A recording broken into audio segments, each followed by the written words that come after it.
Y'all, welcome back to another video. And this video is a lot different than any other video I ever done, to be honest. Today in this video we're going to talk about mental health. So a lot of y'all don't know, but I am a college athlete. I play college football, and I recently just missed the 2025 season due to mental health. So today I have a licensed practitioner. He's not actually my therapist or my licensed practitioner I deal with on a day-to-day basis, but I have him on here for stream. So this is a licensed practitioner, Victor, my guy Victor. You just want to introduce yourself? Hey, how you doing? My name is Victor Zamora. I'm a psychiatric nurse, mental health nurse practitioner here in Wichita Falls, treating mental health disorders mostly through medication management. Okay, sounds good. So first question, Victor, I have for you is from a clinical perspective, what are the most common mental health struggles athletes come to you and face, and how are they often overlooked? Well, first of all, there's, immediate anxiety issues, right? So you got performance anxiety, generalized anxiety, panic symptoms, and like the fear of failure or even the fear of injury. Athletes, they live in a high pressure environment, They always have to perform, and they're constantly being evaluated every day by their coaches, by the staff, sponsors, colleges, other students, other athletes. They're always, they're worried about their scholarships, their contracts, rankings, their reputation, however they're going to proceed forward. And like I said, most of the time those symptoms are overlooked as, normal nerves or, the competitiveness symptoms. Then you got like depression, there's injuries, career setbacks, losses, because every loss counts, especially in the sports environment. There's not too many games or any, functions throughout the year. So every event counts to the highest degree. And if you're not, successful in those things, like I said, you're going to be constantly worried about some stuff, and you're going to be having low moods because if maybe you didn't do great that time, and like I said, and it's just a matter of because you're expected to be strong, you're expected to be resilient, you're expected not to be phased by this stuff, And most of the time it's overlooked done that way, and obviously there's PTSD issues as well. Because maybe you got injured, and now, you're worried about, because you're not going to be 100% now, You can't make that cut, you can't lift that much anymore, you're worried about, how, if you're going to get injured again. And so, there's always that constant fear of stuff, and like I said, most of the time mental health symptoms are not, people will always tend to your physical symptoms, but your mental health symptoms are usually put on the back burner. For sure. And I know definitely for me, as an African American and just like, a person of color in general, I know mental health is looked at as like something bad or something that is overlooked, should be overlooked, and I completely disagree with that because what I've learned so far is from my experience and that you have to be both physically and mentally aligned to be your true self, and if you're not both physically and mentally aligned, you don't know what type of person you're going to be that day. Right. And especially, for me,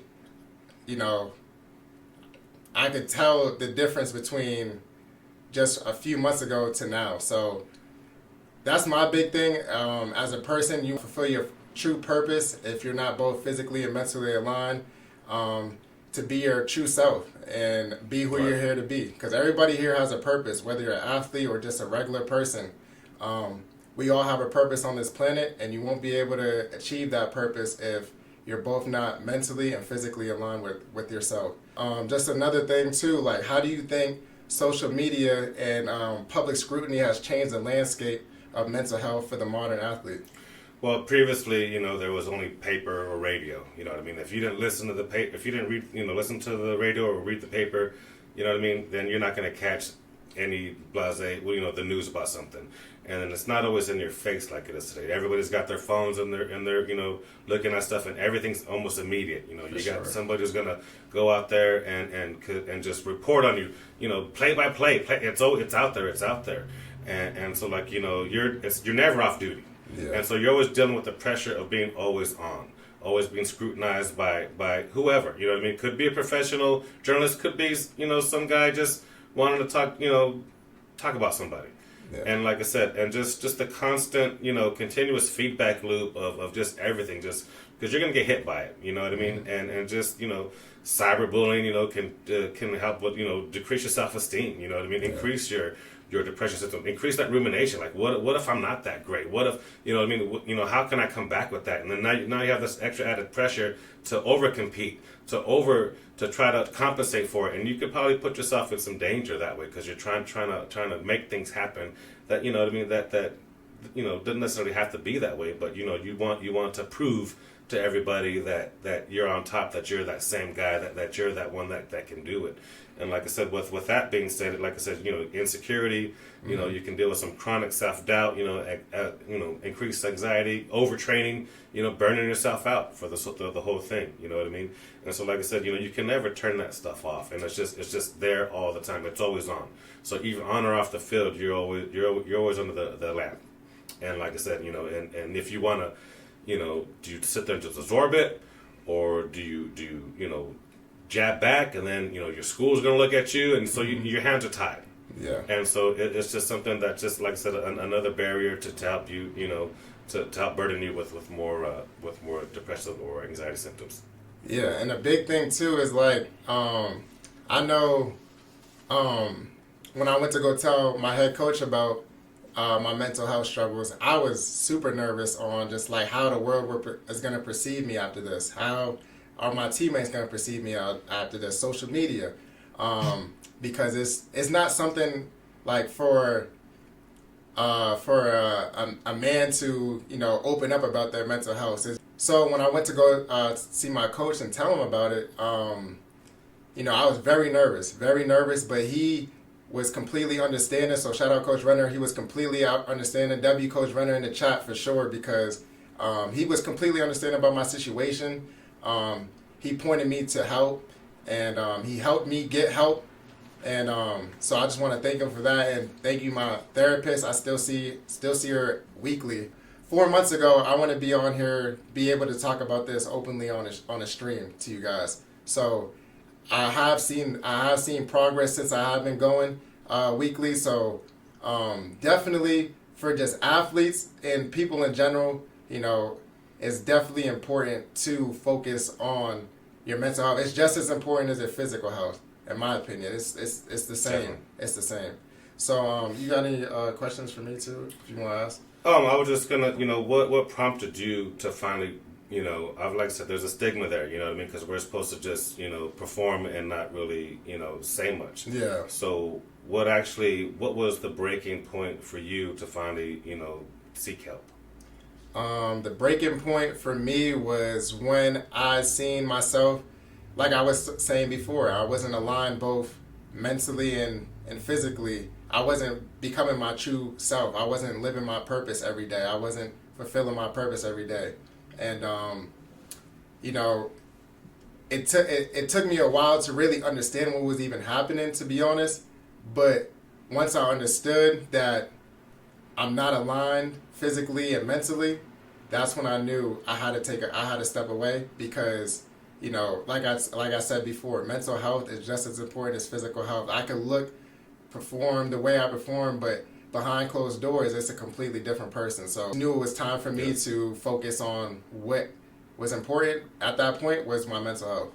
And so, therapy is great. You know what I mean? Therapists, they do CBT, cognitive behavioral therapy, pretty much giving you, coping skills to help whenever these increased symptoms happen, to help you sort of round those edges off. You know what I mean? So a lot of times, whenever somebody comes to me, I recommend that they always get CBT, some therapy sessions, so that they can treat themselves, so they don't have to rely on medication. Yeah. And the best example that I gave to them was like, have you ever had a rock in your shoe? Most of the time, everybody's had a rock in their shoe, right? Yeah. And let's just say you're at Disneyland or some place where, you can't really take your shoe off, and you're just trying to have a good time with the family, just bites you, boom, just bites you.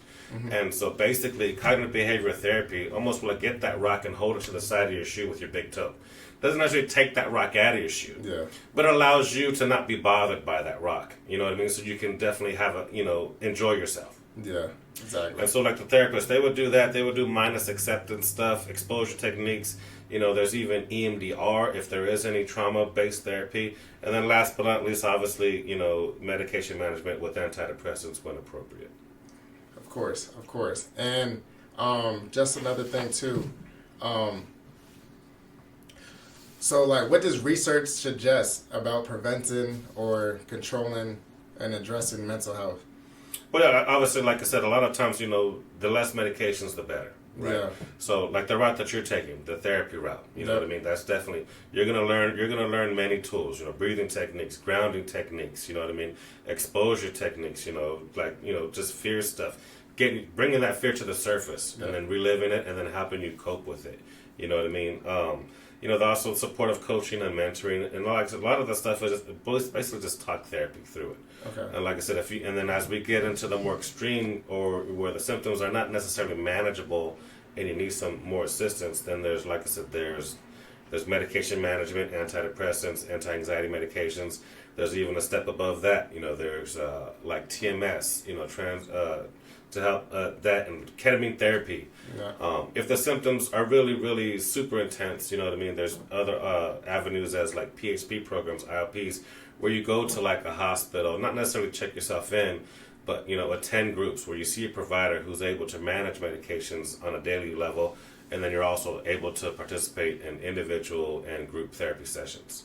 And so, like I said, everything leads up until, you know what I mean, but hopefully, we get this resolved prior to going that high. Yeah, and just to add on top of that too, like if you realize you are struggling with mental health and you don't know what you should do or how to approach it, I would just say just talk to somebody well trusted that has their best interest in you. One more thing, real quick. Yep. When I was I sponsored the local boxing club in town, and one of the fighters one time brought it up to me. There was a fighter named Danny Garcia, who at the end of this fight was struggling. He took some time off of his boxing career just due to trying to manage his symptoms, and you know what I mean. He stepped away from the game, you know what I mean, to try to manage it. And even at the end of that fight, you could tell he was still struggling, and just the way he was crying in the ring, real emotional, letting everybody know that he was going through. There's another fighter who just got done. What his name is? Patty Pimblett or something like that. Almost at every one of his fights, he's lost some people, men, due to mental illness, and so he's always been a promoter for men to speak up, and not just men, just anybody. You know what I mean? Michael Phelps, Olympic swimmer, he's openly battled. Simone Biles, the gymnast, she's openly DeMar, DeRozan from the NBA. All these gentlemen, they've all struggled and been openly. So the trend is going up. The trend is going up where people are actually acknowledging these things, where they're not just letting on the wayside, you know what I mean? And so some report that I've read, because I didn't really look into this so much until you approached me, but it said like 7.2% of American population suffer from mental illness, and they also said 30% of that is elite athletes. So elite athletes almost covers, a third of all the people who suffer from mental illness, just due to the everything, you know what I mean? That's from a report from the the NCAA, and even the Library of Medicine reported that the prevalence of anxiety and depression is definitely increased overall with athletes. You know what I mean? So like I said, there's a lot of people out there that are finally starting to speak up, and I'm glad you took the opportunity to let everybody know to help your viewers as well. Of course, and also just to piggyback on that too as well, like. I know for football players, a lot of the times, I know there's a big thing going on, with CTE, and a lot of athletes, a lot of football players especially, because we play a violent sport, dealing with CTE trauma, and they really don't know what's going on in the moment as well. And, a lot of us, not only myself, been playing since we've been 5 years old, little kids, so, that's another thing that I would say probably, disrupts a lot of us, because you see a lot of suicide within football players. Look at Aaron Hernandez situation and Junior Seau. These are NFL Pro Bowlers, all pro players that deal with mental health and CTE. So definitely I feel like for contact sports, it's definitely needed to address our mental health, especially. Yes, sir. Yeah, even what's his name, Israel Adesanya. Adesanya, the UFC player. Yeah, he reported of feeling lost despite his numerous successes, and he was definitely struggling as well. And that's obviously combat sports as well. Exactly. So, and just people who are dealing with everyday live situations. It doesn't necessarily need to be athletes. People who are dealing with everyday live situations, PTSD from just their upbringing or just their surroundings, and you know they need it as well. Like, and it, you know, I know a lot of the resources is hard for people to find the resources to find a therapist. Like, I didn't really know too much about the therapist situation. To my coach really pointed me in the right direction on what to do, what's the next steps after this. So I know a lot of people are dealing with, okay, I know I'm dealing with this, but where do I go from here? What I would say to that is knowledge that you're going through something. So that's the first step of really getting over that hump.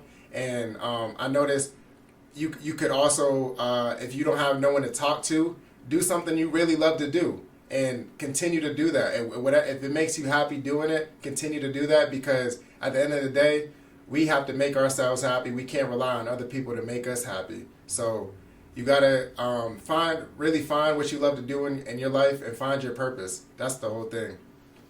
Just finding your purpose, for sure. And if anybody wants to seek help, obviously, you know, you go into your coach, that was a huge step. You know, and not necessarily people want to make themselves vulnerable in that way. Yeah. So, you know, kudos to you for doing that. But a lot of people don't want people to know the situation. If in that case, you know, like I said, you can reach out to a local psychiatric office. You can go to a website there's a website called Psychology Today, where you can sit there and you can find a therapist, you can find a psychiatrist to help you get through these things. And it doesn't necessarily have to be in your town. You know what I mean? You can as long as, if you want insurance pay, you want to pay out of pocket, you can search for a provider that's at your town, so you don't have to worry about, you know, having somebody in your own city. Yeah. So like I said, if you need that help, you know, definitely seek it out. There's avenues there for you. For sure. You got any more questions for me? No, I think I'm good, sir. You good? I just want to thank you for bringing me on and helping, you know, enlighten some people if they needed it. For sure. And I hope, you know, you guys took something away from this video. I appreciate y'all for joining in. Thank you, Victor, for coming up to stream. But yeah, guys, thank you guys so much for tuning in. I hope this helped a lot of you guys out there with dealing with mental health. And like I said, guys, just always be yourself. Always be who you want to be, because, you know, what we want to be is bigger than what anybody else wants us to be. So be who you want to be and just try to be great, guys. So that's going to do it for this video. I'm going to catch you on the next one, man. God bless.